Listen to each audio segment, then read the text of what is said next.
He was the youngest CEO of the largest transportation empire in Lagos, Nigeria.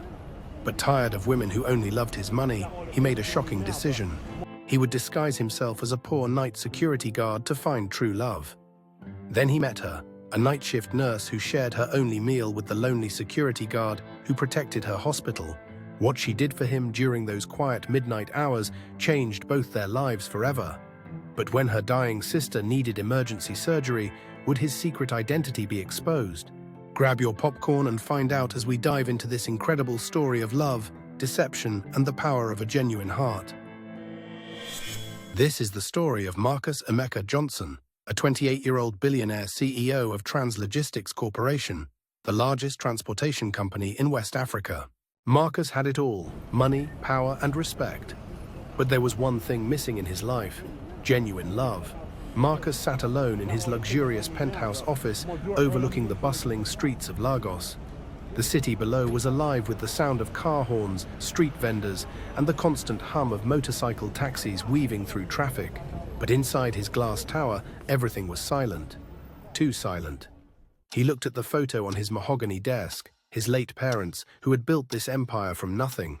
"Mom, Dad," he whispered, "you always said money can't buy happiness. I'm beginning to understand what you meant."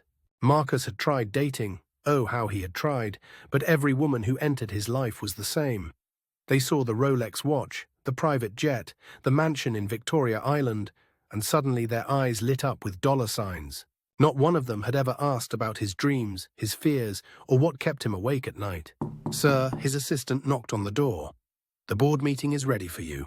Marcus nodded and walked into the conference room where 12 board members sat around a polished table. His grandmother, Mama Johnson, sat at the head of the table. At 75, she was still the sharpest business mind he knew. "Marcus," she said, her voice carrying the authority of decades in business, "we need to discuss your future. You're 28 years old. It's time you settled down and got married." The other board members nodded in agreement. "We've arranged several meetings with suitable young ladies," said Mr. Adebayo, the company's oldest board member. "The daughter of Senator Okafor, the heiress to the Dangote fortune, and—" "Stop," Marcus said quietly. "Just stop." The room fell silent. Marcus stood up slowly, his hands pressed against the table. "Do any of you remember why my parents started this company?" Mama Johnson's eyes softened. "To help people move forward in life, to connect communities." "Exactly. And here I am, stuck in an ivory tower, disconnected from the very people we serve." Marcus looked around the room. "I need time to think. Give me 2 weeks." That night, Marcus made a decision that would change everything. 2 days later, Marcus stood in front of a cracked mirror in a small apartment in Surulere, one of Lagos's working-class neighborhoods. The man staring back at him was unrecognizable. Gone were the expensive suits and Italian leather shoes. Instead, he wore a faded security uniform, weathered black boots, and a worn utility belt. His assistant, James, shook his head in disbelief. "Sir, this is crazy. If the board finds out—" "They won't," Marcus said, adjusting his security cap. "For the next 2 weeks, Marcus Johnson doesn't exist. I'm just Mike, a night security guard trying to make an honest living." He had arranged through a private employment agency to work as a contract security guard at Lagos General Hospital. The hospital administrator, who didn't know his true identity, had hired him after a brief interview where Marcus presented fake credentials and a convincing story about needing work to support his sick mother. This job no easy. The head security supervisor, Mr. Benson, had warned him during orientation. "Night shift day tough. You go see things, we go make you think. But if you get strong heart and you honest, we go work together well." Marcus, now Mike, spent 3 days learning the ropes of hospital security. He learned the patrol routes, the emergency procedures, and most importantly, how to blend into the background while staying alert. The night shift ran from 6 p.m. to 6 a.m., 12 hours of watching over patients, staff, and visitors during the hospital's quietest and most vulnerable hours. The experience was eye-opening. For the first time in his life, Marcus understood what it meant to work through the night for barely minimum wage. He watched as his fellow security guards shared their meals with each other, how they formed a brotherhood of men who took pride in protecting others, even when society barely noticed their existence. "See, Mike," said Papa Johnson, the senior night guard, "security work no be say, you just day look. You dey protect people when they most vulnerable. That responsibility heavy past the small money they pay us. Ada Grace Williams was tired. Bone-deep, soul-crushing tired. At 25, she had been working as a night shift nurse at Lagos General Hospital for 3 years, ever since her parents died in a car accident. But it wasn't just the long hours that exhausted her. It was the weight of responsibility. Her younger sister, Faith, was only 16 and had been diagnosed with end-stage kidney disease 2 years ago. The medical bills were crushing, even with Ada's employee discount. Every naira she earned went toward Faith's treatment, leaving barely enough for rent and food. That Wednesday night was particularly difficult.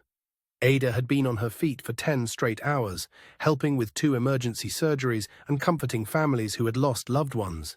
As she finally took her break at 2 a.m., she walked slowly through the quiet hospital corridors toward the small staff break room. The hospital at night was a different world. The bright, bustling energy of the day shift gave way to dimmed lights, hushed conversations, and the constant electronic beeping of life support machines. In this environment, the security guards were the quiet guardians who watched over everyone. As Ada approached the break room, she noticed one of the new security guards sitting alone on a bench in the corridor. She had seen him a few times over the past week, a young man who seemed different from the other guards. While his colleagues often chatted loudly or dozed during quiet periods, this one always remained alert, treating his job with a seriousness that reminded her of the doctor's. Marcus looked up as the tired nurse approached. Even in her rumpled white uniform, with her hair pulled back in a practical ponytail and exhaustion written across her face, there was something beautiful about her. But it wasn't just her appearance, it was the way she carried herself, with dignity despite her obvious fatigue. "Long night?" he asked softly, careful not to speak too loudly in the quiet corridor. Ada paused and looked at him more closely. His voice was different from the other security guards, softer, more educated.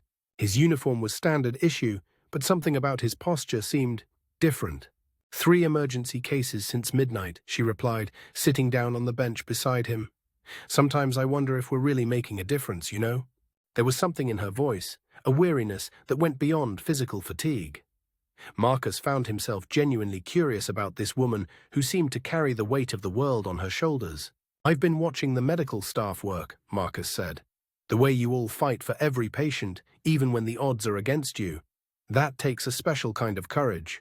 Ada looked at him with surprise. Most people didn't understand the emotional toll of medical work. "What's your name?" she asked. "Mike," Marcus replied. "I'm new to the night shift." Ada smiled for the first time that night. "I'm Ada. Welcome to the graveyard shift, Mike." Over the next few nights, Ada and Marcus developed a routine. During her breaks, she would find him on his security rounds, and they would walk together through the quiet hospital corridors.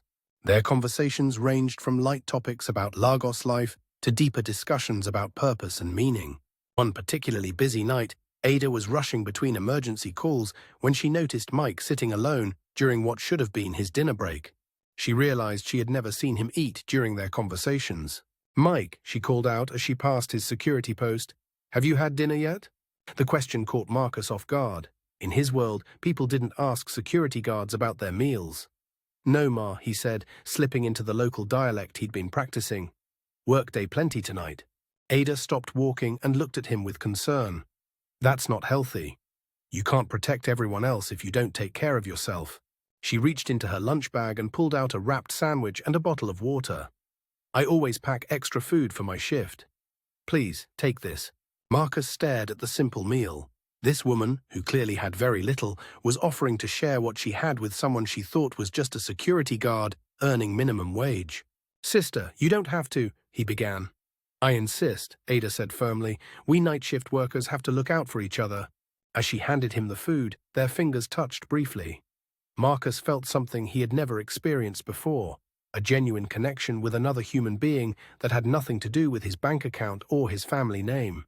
"Thank you," he said softly, and he meant it. Ada smiled and continued on her rounds. Marcus unwrapped the sandwich and took a bite. It was just bread, egg, and vegetables, probably worth less than 200 naira. But it felt like the most valuable gift he had ever received. That night, alone in his small rented room, Marcus made a decision. He had to continue seeing her. For the next 2 weeks, Marcus made sure his patrol routes frequently passed by the emergency ward and nurses' station where Ada worked. It became their routine. During her breaks, she would look for the thoughtful security guard who always had time to listen, and he would make sure he was available for their conversations. During their walks through the quiet hospital corridors, they talked. Ada told him about her work, about the patients who touched her heart, about the small victories that kept her going despite the challenges. Marcus, careful to maintain his cover, told her about his struggles as a security guard, about trying to make ends meet on a security guard's salary. "Sometimes I wonder if there's more to life than this," he said one night as they paused by a window overlooking the city lights. "Just working to survive, you know?" Ada turned to look at him, and in the soft light from the hallway, he could see the compassion in her eyes. "Mike, there's dignity in protecting others. You're keeping people safe when they're most vulnerable. That matters more than you know." Her words hit him harder than she could ever know. Here was someone who saw value in what she thought was his humble profession, who didn't judge him for his supposed poverty.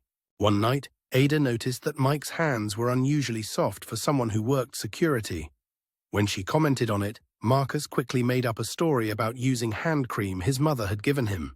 "My mama always say, no matter how poor you be, keep yourself clean and neat," he said, adopting the broken English that many security guards used. Ada smiled. "Your mother sounds like a wise woman." If only she knew, Marcus thought to himself. Their conversations weren't limited to the hospital corridors. Sometimes, when Ada's break coincided with a quiet period in his patrol, they would sit in the hospital cafeteria, sharing simple meals and deep conversations.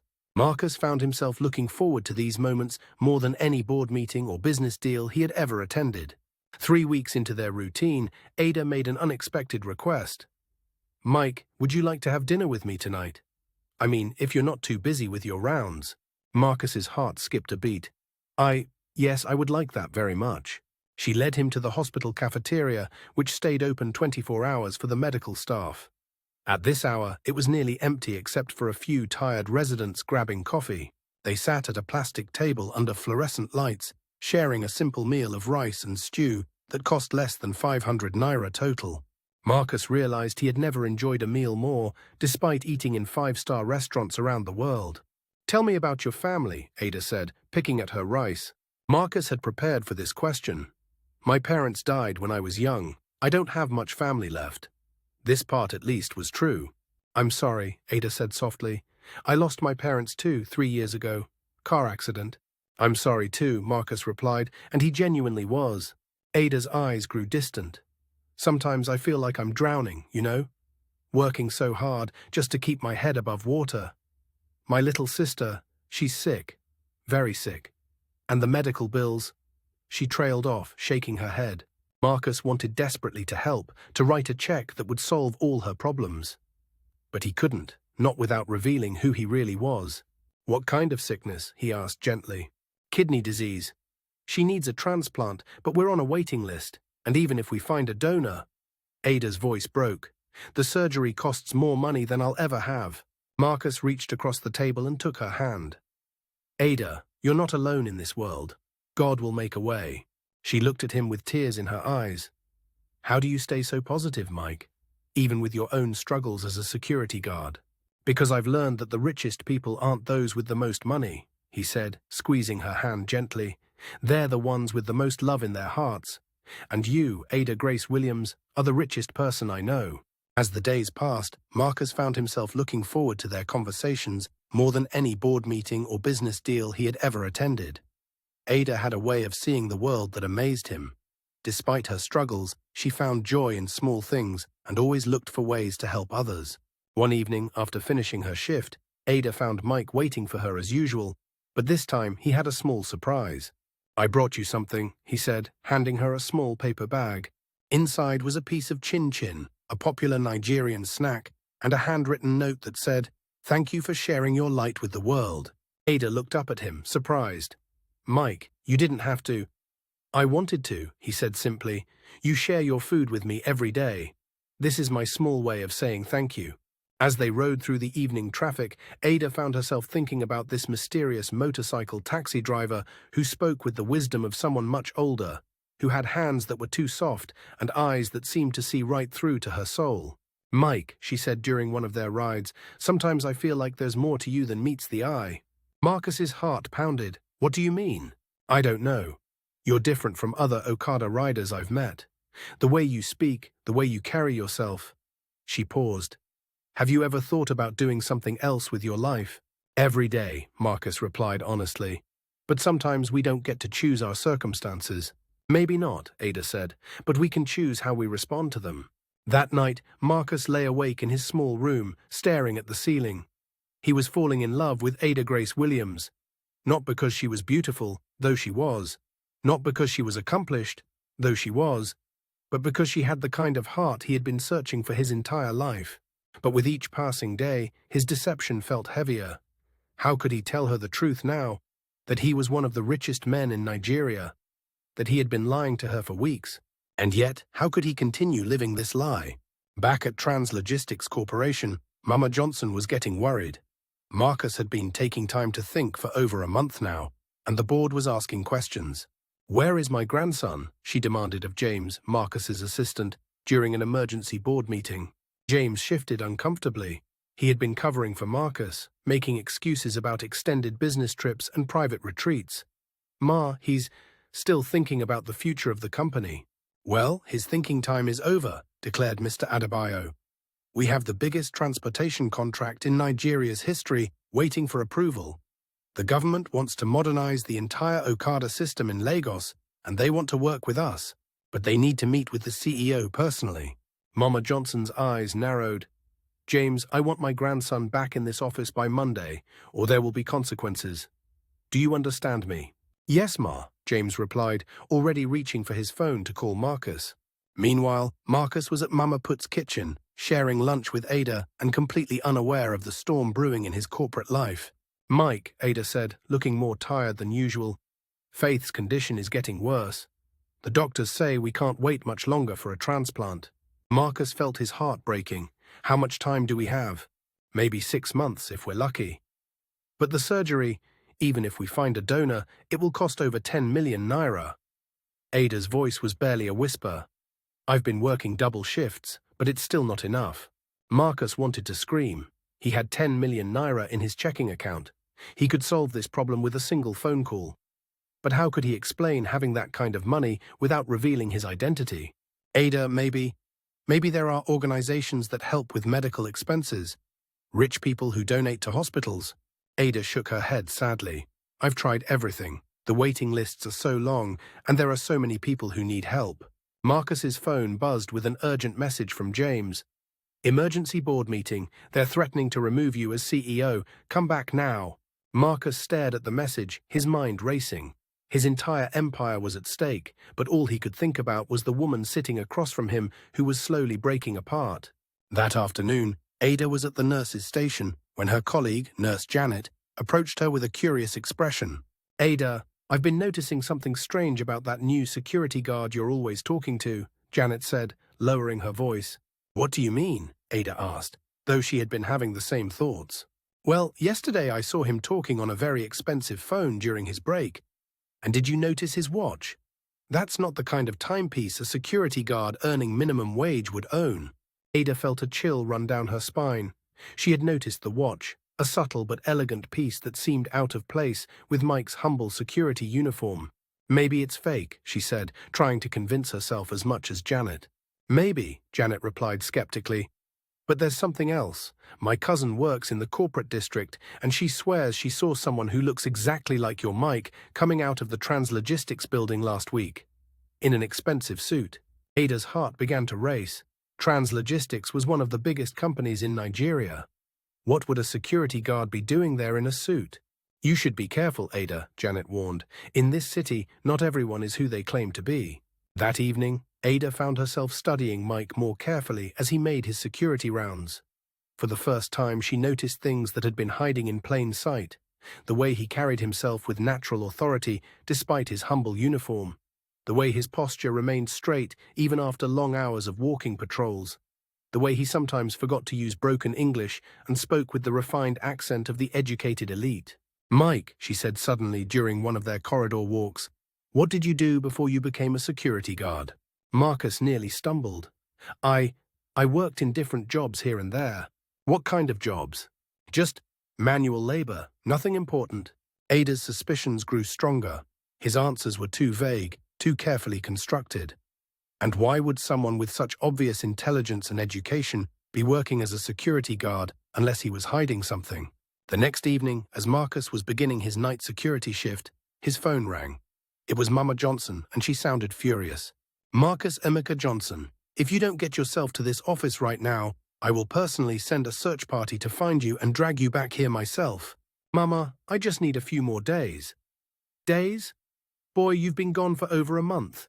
The government contract is worth 50 billion naira, and they want to meet with you this afternoon." "This afternoon, Marcus, not next week, not when you feel like it. Today." Marcus looked around the hospital security office where he was supposed to be checking in for his shift. He thought about Ada, probably preparing for another difficult night shift, probably looking forward to their usual conversations during her breaks. "I'll be there," he said quietly. "Good. And Marcus, lose whatever costume you're wearing. You're the CEO of Translogistics Corporation, not a security guard." As Marcus hung up the phone, he realized his time was running out. He had to make a choice, his company or his heart. But first, he had to see Ada one more time. When Ada started her shift that evening, she immediately noticed that something was different about Mike. He seemed tense, distracted, like a man carrying a heavy burden.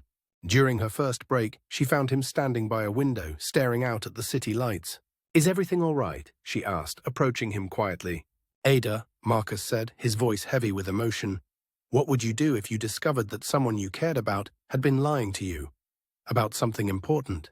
The question sent a chill through Ada's heart. What kind of lie? About who they really are, about their life, their circumstances, everything. Ada was quiet for a long moment. When she finally spoke, her voice was barely audible over the soft sounds of the hospital at night. "I would wonder why they felt they had to lie. And I would hope that when they were ready to tell the truth, they would trust me enough to be honest." Marcus felt tears welling up in his eyes. "And if the truth changed everything between you? Then maybe the relationship wasn't as real as I thought it was," Ada replied, though her voice betrayed her own fear. They stood in silence for a moment, both lost in their own thoughts, both sensing that their world was about to change forever. "I have to go," Marcus said suddenly. "There's an emergency. Something I have to handle." As he walked away, Ada watched his retreating figure and felt a deep sense of unease. Something was happening, something that would change everything between them. That evening, Ada's world came crashing down. She was at home when Faith collapsed in the kitchen, blood coming from her mouth. Ada rushed her sister to Lagos General Hospital, where the doctors delivered devastating news. "Her kidneys are failing rapidly," Dr. Ogbonna explained grimly. "We need to perform emergency dialysis tonight, but honestly, Ada, we're running out of time. Without a transplant in the next few weeks." "How much?" Ada interrupted, though she already knew the answer would break her heart. "For the emergency treatment tonight, 2 million naira. For the eventual transplant, if we can find a donor, 15 million naira minimum." Ada felt the world spinning around her. Even with all her savings, all her overtime shifts, all her sacrifices, she had barely 300,000 naira in her account. With shaking hands, she called the only person she could think of. "Mike, I need your help. It's Faith. She's dying." Marcus was in the middle of a board meeting when his personal phone rang. The moment he heard Ada's voice, broken and desperate, nothing else mattered. "Where are you?" he asked, already standing up from the conference table. "Lagos General Hospital." "Mike, I don't know what to do. I don't have the money. I can't lose her. She's all I have left." "I'm coming," Marcus said, rushing out of the boardroom, while 12 board members stared after him in confusion. Mama Johnson called after him, "Marcus, where are you going? We're in the middle of—" But he was already gone. Marcus arrived at the hospital still wearing his expensive business suit from the emergency board meeting, completely forgetting that he was supposed to be the humble security guard Mike. He rushed through the corridors, his polished leather shoes clicking on the linoleum floors, asking nurses for Ada Grace Williams. The staff looked at him strangely. This well-dressed man who seemed to know the hospital layout, speaking with authority and urgency that didn't match his expensive appearance in their working-class environment. When he found Ada in the waiting room, she looked up at him with red, swollen eyes. For a moment, she didn't recognize him. This man in the tailored suit, with the commanding presence and the expensive watch, couldn't possibly be her security guard. But then he spoke, and she knew. "Ada, I'm here. Everything is going to be okay." Ada stood up slowly, her mind struggling to process what she was seeing. Mike? Marcus realized his mistake too late. There was no going back now. Ada, I can explain. Who are you? She whispered, backing away from him. Who are you really? Marcus took a deep breath. My name is Marcus Emeka Johnson. I'm the CEO of Translogistics Corporation. The words hit Ada like a physical blow. The security guard job, the struggling to make ends meet. All of it was a lie. Not all of it, Marcus said desperately. My feelings for you, everything we shared during those night shifts, that was real. Ada, You've been playing with me, Ada said, her voice growing stronger with anger. For weeks, you've been pretending to be a security guard while I shared my food with you, worried about your small salary, told you my deepest fears about Faith's medical bills. This whole time, you could have helped her, and you just watched me suffer. Tears streamed down Marcus's face. Ada, please let me explain. I never meant for it to go this far. I was looking for someone who could love me for who I really am, not for my money. So you decided to find out by lying to me? Ada's voice echoed through the hospital corridor, by watching me struggle and worry while you had the power to help all along. I'll pay for Faith's surgery, Marcus said quickly. Right now, I'll pay for everything. The transplant, the recovery, whatever she needs. Ada looked at him with an expression that broke his heart. Not anger anymore, but disappointment so deep it felt like a knife. You think this is about money, she said quietly. You think you can buy forgiveness the same way you bought your fake security guard credentials. No, Get away from me, Ada said, her voice barely controlled. Get away from me and don't ever come back. Marcus left the hospital feeling like his world had ended. But even as his heart shattered, he couldn't stop thinking about Faith, lying in that hospital bed, fighting for her life. The next morning, Ada arrived at the hospital to find Dr. Ogbonna waiting for her with an expression of amazement. Ada, I have incredible news. An anonymous donor has paid for all of Faith's medical expenses. The emergency treatment, the transplant, everything. And we've found a compatible kidney donor who's willing to surgery as soon as possible. Ada felt her knees grow weak. Anonymous donor? The payment came through a private foundation. Whoever it is, they've also arranged for Faith to receive the best possible care, with specialists flown in from South Africa and Germany. Your sister is going to live, Ada. Ada sank into a chair, overwhelmed by a mixture of relief and confusion. She knew who the anonymous donor was. Despite everything, despite her anger and his deception, Marcus had kept his word. 3 days later, Faith's surgery was a complete success. As Ada sat by her sister's bedside, watching the color return to the young girl's cheeks, she found herself thinking about the man who had made this miracle possible. Ada, Faith said weakly, who paid for my surgery? The nurses said someone very rich helped us. Ada smoothed her sister's hair, someone who cares about us. Will I get to meet them and say thank you? Ada's eyes filled with tears. I don't know, baby. I don't know. A week later, Ada was leaving the hospital after visiting Faith when she saw a familiar figure sitting on a bench outside. But this time, Marcus wasn't disguised.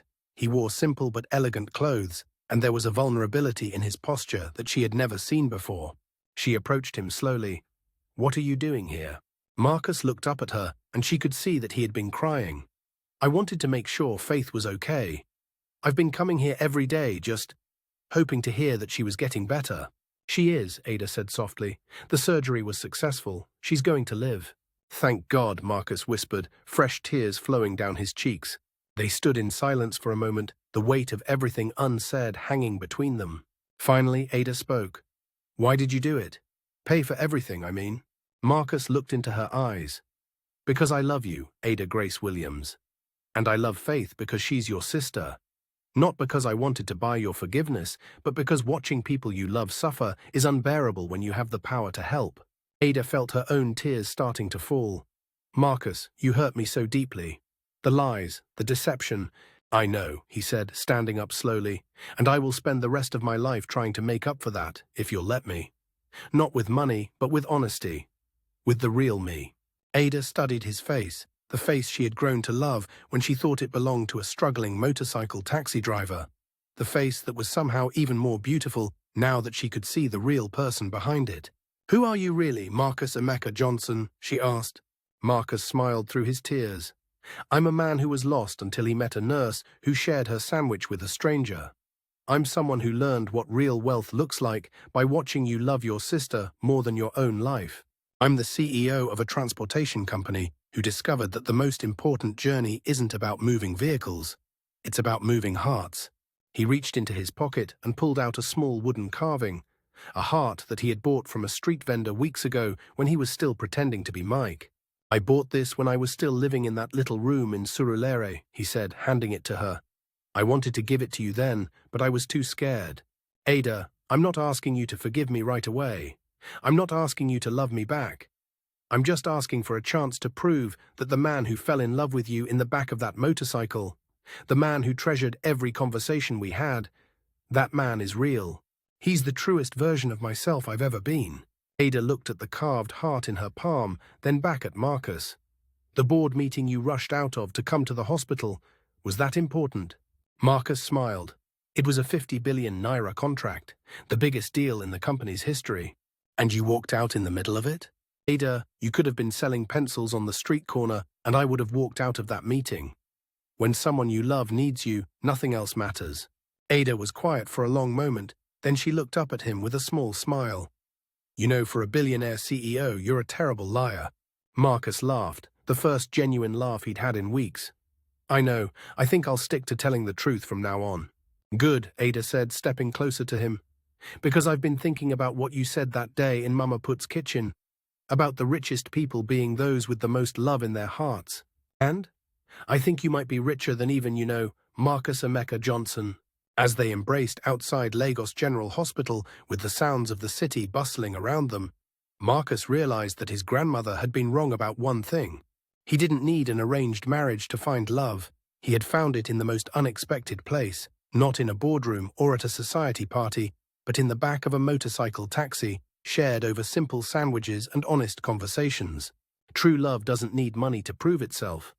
It only needs a genuine heart and the courage to be real. 6 months later, Ada and Marcus were married in a small ceremony at Lagos General Hospital, surrounded by nurses, doctors, security guards, and board members who had learned to see the world through their CEO's transformed eyes. Faith, fully recovered and back in school, served as Ada's maid of honor.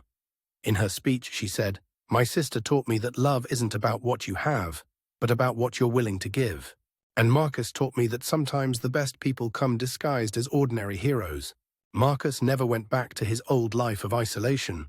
Instead, he transformed Translogistics Corporation into a company that truly served the people of Lagos, providing fair wages for security workers, healthcare benefits for all employees, and scholarships for young people like Faith. And sometimes, when the board meetings got too long and the corporate world felt too cold, Marcus would put on a simple security uniform and walk the quiet night corridors of Lagos General Hospital with Ada, remembering the simple truth that love isn't about the size of your bank account, it's about the size of your heart. The end. Final message. True love doesn't need wealth to prove itself. Sometimes the richest person in the room is the one willing to share their last sandwich with a security guard they barely know. In a world full of pretense, the greatest luxury is finding someone who loves the real you.